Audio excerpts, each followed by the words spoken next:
আপনাদের দাবি ছিল আগে মূলত দুইটা, যারা চাকরিচ্যুত কর্মকর্তা কর্মচারী তাদেরকে নিয়োগ দেওয়া বা বহাল রাখা এবং অনিয়মিতদেরকে নিয়মিত করা।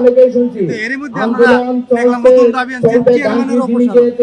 কেন ওটা বিষয়কে চেয়ারম্যানের অপসারণ যুক্তিটা কি? আসসালামু আলাইকুম। সর্বপ্রথম চেয়ারম্যান স্যার ইয়েতে আসার পরে আমাদেরকে আশ্বস্ত করছিল যে আমাদের দাবিগুলো সব মেনে নেওয়া হবে, কিন্তু উনি আরবির সাথে মিটিং করার পরে আরবির সাথে মধু পাইছে। আরবির মধু পাওয়াতে এখন আর আমাদের দাবি দাবাগুলো উনি মানে মানতেছে না এবং আমাদেরকে হয়রানিমূলক বদলি করতেছে। এইসব বদলিতে আমাদের আসলে কাজকর্মে অনেক অসুবিধা হচ্ছে। লাইনম্যানরা নতুন জায়গায় যাচ্ছে, হুট করে মনে করেন যে একবারে এটা 2000 লাইনম্যান বদলি করছে। এতে আমাদের কি হচ্ছে, নতুন জায়গায় যা লাইন কাটতে না দেওয়ার সমস্যা হচ্ছে এবং এতে আমাদের দুর্ঘটনার ইয়েটা বেশি হচ্ছে। এই জন্য আমরা এখন শুধু একটাই আমাদের 1 নম্বর দাবি যে আরবির চেয়ারম্যানের পদত্যাগ।